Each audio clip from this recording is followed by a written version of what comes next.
Gracias por estar con EWTN Noticias. Los cristianos tenemos una alegría que no cabe en un día. Bienvenidos a este programa en octava de Pascua. Soy Eddie Rodríguez Morel. Yo soy Isabel Díaz Monsalve y estos son nuestros titulares. Papa Francisco anima a jóvenes a permanecer cerca de Jesús. Tendremos una entrevista con el director de medios de la Conferencia Episcopal Venezolana. Iniciamos el programa con información desde el Vaticano, donde el Papa Francisco recibió a jóvenes de una diócesis francesa, a quienes animó a permanecer cerca de Jesús, a pesar de la dolorosa y compleja situación en cuestión a los abusos cometidos por miembros de la Iglesia. En una reunión con los jóvenes de la diócesis francesa Aire et Dax, el Papa Francisco animó a los presentes a permanecer cerca de Jesús y para ello les aconsejó escuchar su palabra, practicar los sacramentos, vivir en fraternidad y servir a los demás. Esto es ancora più importante. Numerosas personas piensan que hoy es más difícil llamarse cristianos y vivir la fe en Cristo, y ustedes seguramente experimentan estas dificultades que en ocasiones se convierten en pruebas. Le prove. Asimismo, el Santo Padre dijo que en el contexto actual no es fácil a causa de la dolorosa y compleja situación de los abusos cometidos por miembros de la Iglesia. A pesar de ello, el pontífice afirmó que hoy el trabajo no es más difícil que en otras épocas, solo diferente. Por este motivo, el Santo Padre alentó a los jóvenes a aprovechar esta peregrinación en Roma. Perciò approfittate. Redescubrir que la Iglesia de la que son miembros camina desde hace 2000 años compartiendo las alegrías y esperanzas, las tristezas y las angustias de los hombres, y camina así como es, sin recurrir a ninguna cirugía estética. Camina così come è. En esta línea, el Papa Francisco invitó a los jóvenes a dejarse transformar y renovar por el Espíritu Santo para llevar a Cristo a todos los ambientes y ser constructores de puentes entre las personas, intentando hacer crecer una cultura del encuentro para alcanzar una auténtica fraternidad humana. Al finalizar, el Papa les recordó que cuenta con ellos y que la Iglesia necesita de su impulso, de sus intenciones y de su fe. Y el Papa Francisco tuvo un encuentro con miembros de la Federación Italiana de Sordos, a quienes habló sobre la experiencia de fragilidad. Escuchemos. En un encuentro con miembros de la Federación Italiana de Asociaciones de Sordos, el Papa Francisco manifestó que no es correcto que las personas con esta discapacidad auditiva experimenten situaciones de prejuicio. Las personas sordas viven inevitablemente una condición de fragilidad.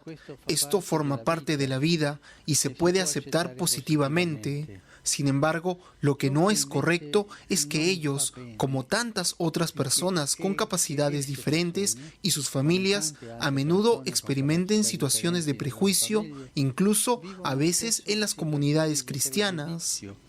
A volte anche nelle comunità cristiane. En su discurso, que fue transmitido en lenguaje de señas, el Santo Padre manifestó que la presencia de Dios no se percibe con los oídos, sino con la fe. Por ese motivo, los invitó a revivar su fe para sentir cada vez más la cercanía del Señor, cuya voz resuena en el corazón de todos. En ese sentido, el pontífice aseguró que las personas sordas pueden ayudar a los que no escuchan la voz de Dios a estar más atentos a ella y así contribuir significativamente a la vitalidad de la Iglesia. Ustedes nos enseñan que solo habitando el límite y la fragilidad se puede ser constructores, junto con los responsables y todos los miembros de la comunidad civil y eclesial, de la cultura del encuentro, en oposición a la indiferencia generalizada. Por último, el Papa aseguró sus oraciones por las personas sordas en todo el mundo, especialmente por aquellos que viven en condiciones de marginación y miseria.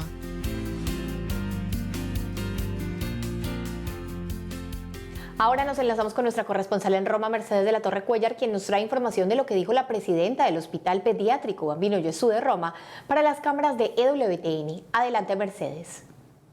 Hola a todos, les saludo desde la Vía de la Conciliación en los alrededores del Vaticano, porque recientemente el equipo de Asiprensa entrevistó a la presidenta del Hospital Bambino Gesù, la señora Mariela Enoch, con motivo de los 150 años de fundación de este hospital, quien destacó los desafíos actuales que tienen para el futuro. Los desafíos de futuro son continuar a dar el mejor servicio posible a los niños, invirtiendo muchísimo como estamos haciendo en la investigación científica, porque ante todo, el niño, la familia, piden ser curados y se necesita no abandonar esta lucha para poder curar cada vez mejor descubriendo nuevas enfermedades. El Hospital Bambino Gesù tiene una particular especialización en la genética y en las enfermedades raras. Además, la presidenta del Bambino Gesù señaló el espíritu evangélico con el cual el personal médico brinda su atención a los niños y a las familias. En el Evangelio mismo está el signo del cuidado, de la atención. ¿Y cómo se hace el cuidado, más bien? Ciertamente hay una gran atención a la relación, estar muy cercano a las familias, porque cuando se cuida a un niño es necesario acordarse de que hay que cuidar a toda la familia, incluidos los hermanos sanos.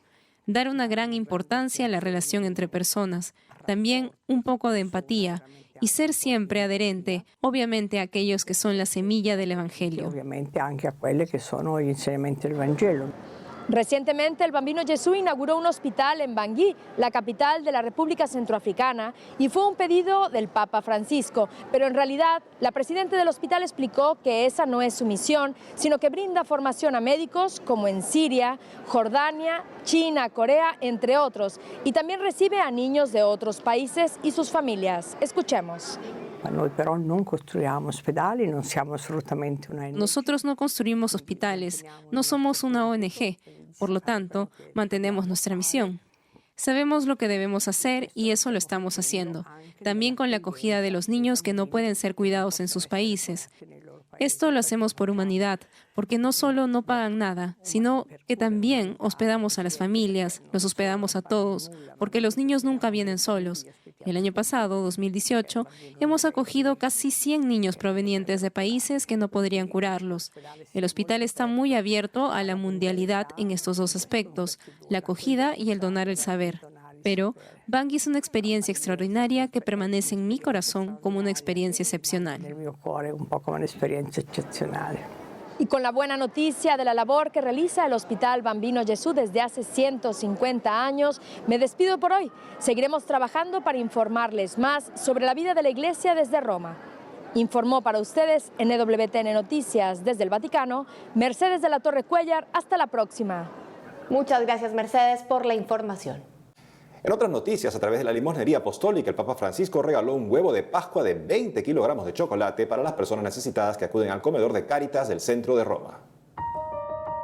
El Papa Francisco regaló un huevo de Pascua de 20 kilos para aquellas personas que se encuentran en condiciones de pobreza extrema y sin hogar, en su visita al comedor de Cáritas del centro de Roma.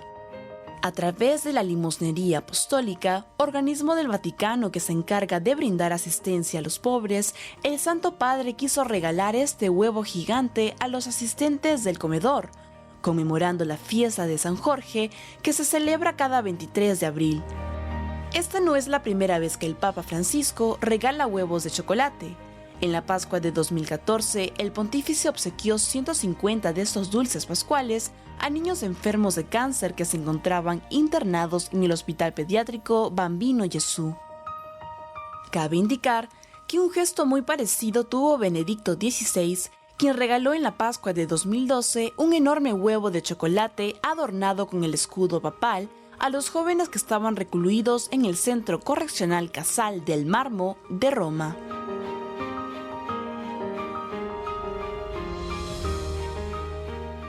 Se dice que la belleza está en el detalle y también el amor. No descuidemos estos signos de amor de los que nos da ejemplo el Santo Padre, concretos, gestos inesperados y que traen tanta, justamente, alegría a los corazones de las personas que nos rodean. Nos encontramos conectados ahora vía Skype con el padre Pedro Aguilar, director de medios de la Conferencia Episcopal de Venezuela, quien nos hablará acerca de los principales retos que vive la Iglesia de su país en este tiempo de crisis. Padre Pedro, bienvenido a EWTN Noticias. Vale, muchísimas gracias y muchas bendiciones para todos. Padre, por favor, cuéntenos cuáles son los principales retos que enfrenta la Iglesia en Venezuela a raíz de la presencia del gobierno interino de Juan Guaidó y el régimen de Nicolás Maduro. Creo que el principal reto que tiene la iglesia venezolana y que ha venido desempeñando desde hace muchísimos años siempre es el de acompañar al pueblo venezolano. La iglesia no participa de ninguna parcialidad, sino que su deber, como siempre, es acompañar al pueblo, y lo está haciendo en este momento de tantas dificultades, con diversas iniciativas que se han venido desarrollando hace muchísimos años, como por ejemplo la olla solidaria, ahorita un programa que se llama SAMAN, que es de acompañamiento de nutrición a los niños que están en estado grave de desnutrición. Y esto ha sido una de las grandes cosas, y sobre todo el buscar la reconciliación, la paz para todos los venezolanos, que es tan necesaria, pero sobre todo manteniendo esa unidad de criterio que necesitamos los venezolanos, sin dejar de hacer, por supuesto, las acciones solidarias que como iglesia siempre se han venido haciendo. Padre Pedro, ¿la iglesia en Venezuela sufre persecución por parte del régimen de Nicolás Maduro? No es una persecución desde el punto de vista sistemático, tal vez, pero sí ha habido algunos enfrentamientos porque, por supuesto, cuando se dice la verdad, eso causa resquemor en aquellos que le escuchan, y el gobierno o este desgobierno, tal vez como algunos lo llaman aquí en Venezuela, los obispos venezolanos, a través de sus comunicados, a través de algunas declaraciones y sobre todo de la presencia del trabajo que se hace en las comunidades, dice la verdad de lo que está sucediendo. Hay que levantar la voz profética, no hay que dejarlo de hacer, y eso, por supuesto, causa dificultades. Recientemente, la semana pasada, durante la Semana Santa, Monseñor Mario Moronta no le fue permitida la entrada a la cárcel para hacer el lavatorio de los pies, que era costumbre hacerlo, pero por decisión de una de la ministra de penitenciaría aquí en Venezuela, ella dio una declaración diciendo que no le permitía la entrada simplemente, y eso por supuesto puede calificarse entonces como una persecución a la iglesia venezolana también. Finalmente, Padre Pedro, ¿qué llamado haría usted o qué mensaje le haría a los venezolanos, tanto a los que están en Venezuela y a los que han tenido que emigrar y que nos están viendo en los diversos países del mundo? Bueno, ratificar aquello que el episcopado venezolano ha venido insistiendo, que es que debemos ser protagonistas de la historia, no podemos ser pasivos ante la situación que vivimos como país, que la oración tiene que ser, por supuesto, una oración activa y de presencia de todos los venezolanos en las diversas actividades para poder alcanzar esa libertad tan necesitada y tan deseada por todos los venezolanos. Aquellos que están fuera, por supuesto, bueno, mantenerse en oración, siempre apoyando a los venezolanos que están aquí, que estamos luchando, por supuesto, para alcanzar esa libertad tan deseada y anhelada. Padre Pedro, muchas gracias por estar con nosotros en EWTN Noticias y cuente con nuestras oraciones por su pueblo de Venezuela. Gracias a todos ustedes.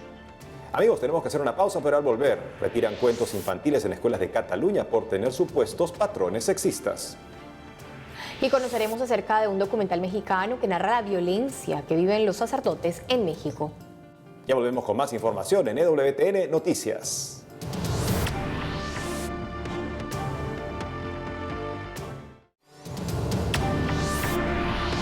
Ahora nos encontramos vía Skype con Javier Rodríguez, director del Foro de la Familia en España, quien nos hablará sobre una medida tomada en algunas escuelas de Cataluña en las que han retirado libros y cuentos infantiles por considerar que tienen supuestos patrones sexistas y que están escritos desde una perspectiva tradicional de género. Javier Rodríguez, bienvenido a EWTN Noticias.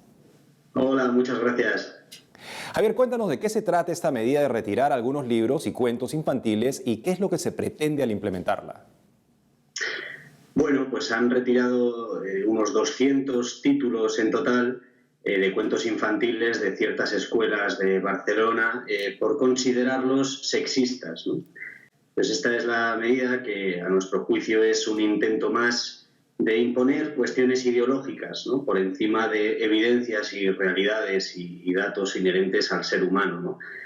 En este sentido, pocos me parecen 200, porque lo que intentan o lo que pretenden es tratar de imponer la visión de que no hay ninguna característica objetiva inherente a nuestra integridad física, a nuestro ser personal, determinada por nuestro sexo genético o biológico, ¿no? Por lo tanto, la realidad y la creación humana de obras, tanto literarias como de cualquier otra índole, está repleta de esta realidad intrínseca de las personas. Por lo tanto, una vez que abren el camino, sería inabarcable. Javier, ¿cuál es el peligro que existe en promover y dejar que los niños sean educados en la ideología de género? Bueno, en los niños especialmente, porque tratándose de menores, lo primero que hay que velar es por sus derechos, ¿no?, y su desarrollo libre de ideologías, ¿no? pero es nocivo no solo para niños, sino para cualquier persona, porque estas teorías parten de un diagnóstico en el que el problema social a erradicar es la desigualdad entre sexos. Entonces, esta desigualdad, a su juicio, se podría superar eliminando todas las características innatas e inherentes a nuestra condición humana sexual, ¿no? Pues lo que intentan es imponer la voluntad y la decisión libre de cada persona con su comportamiento por encima de nuestra realidad personal. ¿Y cómo puede un padre de familia combatir este tipo de pensamiento y enseñar a sus hijos una recta visión de la sexualidad?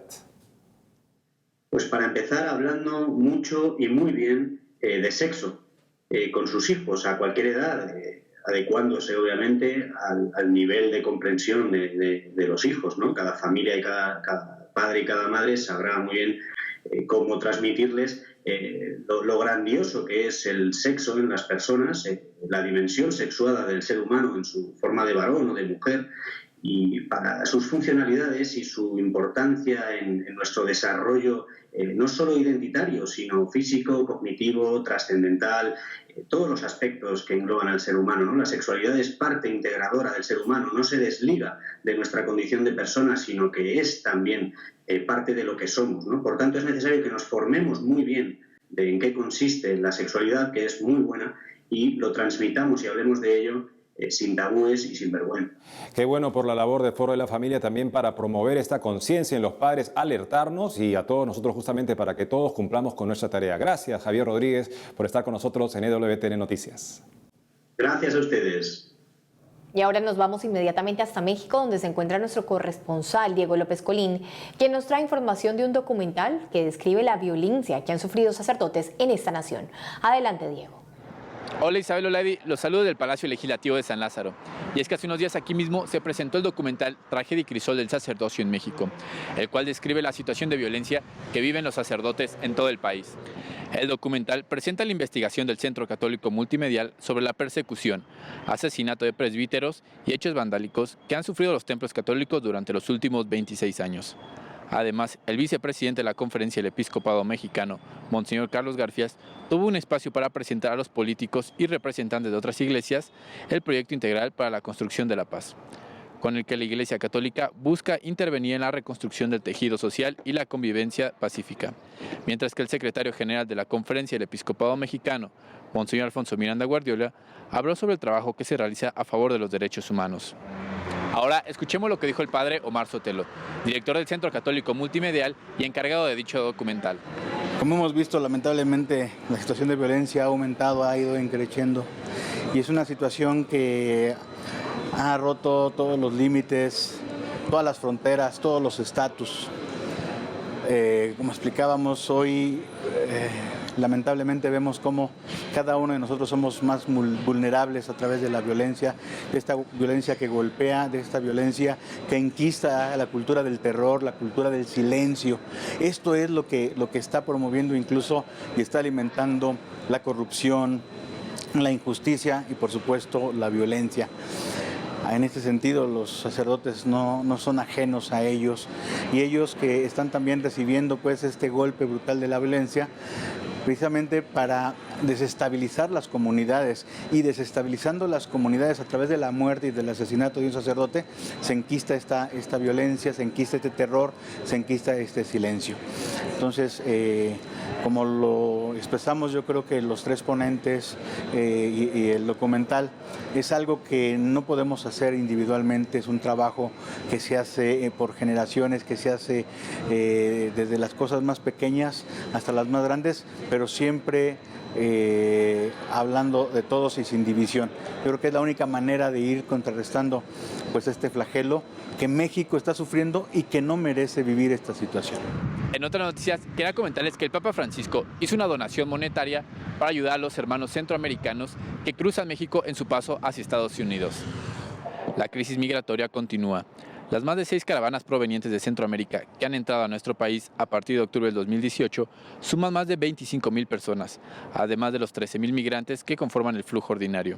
sumado a la inminente llegada de una nueva caravana de 20.000 personas procedentes de Honduras. Todos ellos son acogidos en albergues atendidos en su gran mayoría por la Iglesia Católica, y en las fronteras norte y sur, estos lugares de acogida se encuentran totalmente sobrepoblados. Este dinero se distribuirá a través de 27 proyectos en centros de atención a migrantes y albergues en 16 diócesis. De esta manera, se espera que el tiempo que dure esta situación de emergencia, nuestros hermanos migrantes puedan seguir recibiendo ayuda fruto de la caridad y solidaridad cristiana. Para finalizar, quería contarles que el suicidio se ha convertido en un tema grave de salud pública para todo el país. Ante el aumento en la tasa de suicidios entre los jóvenes de México, la Pastoral Social del Estado de Michoacán anunció que se implementarán líneas telefónicas de atención que operarán las 24 horas y serán atendidas por sacerdotes y psicólogos para recibir llamadas de los familiares o de personas que tengan estos pensamientos. Amigos, esta es toda la información que tengo desde Ciudad de México. Les mando un fuerte abrazo a todos en el estudio. Reportó para WTN Noticias, Diego López. Muchas gracias, Diego, por la información. Ahora nos vamos hasta las oficinas de Catholic News Agency, donde se encuentra Alejandro Bermúdez con un análisis del atentado terrorista acontecido en Sri Lanka al iniciar la Pascua. Adelante, Alejandro. Amigos de WTN Noticias, espero que sigan pasando un buen tiempo de Pascua, aunque el tema que tengo que abordar ahora no es muy pascual en el sentido de la alegría de la resurrección, y es el asesinato masivo en un atentado de radicales musulmanes en Sri Lanka, que hasta ahora ha dejado una cuenta de 320 muertos, más de 500 heridos, y que según fuentes de la policía local y de los investigadores locales, sería el acto de un grupo islámico que ha atacado en venganza, entre comillas, por el asesinato de musulmanes, de 50 musulmanes que murieron en el atentado en Christchurch, en Nueva Zelanda, y que fue cometido no por un cristiano, sino por un ateo que era un supremacista blanco antiislámico. Entonces, hay esta irracionalidad del extremismo islámico que claramente se ha convertido en el principal enemigo de la estabilidad mundial actualmente, dentro de otros múltiples factores, pero el radicalismo islámico es con certeza el principal desestabilizador. Pero sorprende especialmente la particular indiferencia de los medios occidentales al interpretar este hecho. Algunos medios de comunicación en Estados Unidos, como el Washington Post, por ejemplo, destacaron cómo algunos políticos norteamericanos llamaban a los que participaban de estas misas de Pascua en templos católicos Easter worshippers, o sea, personas que rendían culto en la Pascua, y nunca utilizaron el término cristianos y específicamente católicos para referirse a las víctimas. Y el problema es que para el secularismo occidental es incomprensible entender a los católicos como víctimas. ¿Por qué? Porque el secularismo occidental, con sus modas a favor del aborto, de la ideología de género, del mal llamado matrimonio homosexual, etc., ve a los cristianos como enemigos, ve a los cristianos como opresores. Y en consecuencia a los medios de comunicación y a los principales representantes políticos les cuesta reconocer que la mayoría de católicos que están en el sur global del mundo son en realidad víctimas de persecución, especialmente allí donde son minoría, como en Sri Lanka y en otros múltiples países. Y normalmente son víctimas del extremismo religioso, no solamente islámico, sino también budista, pero principalmente islámico.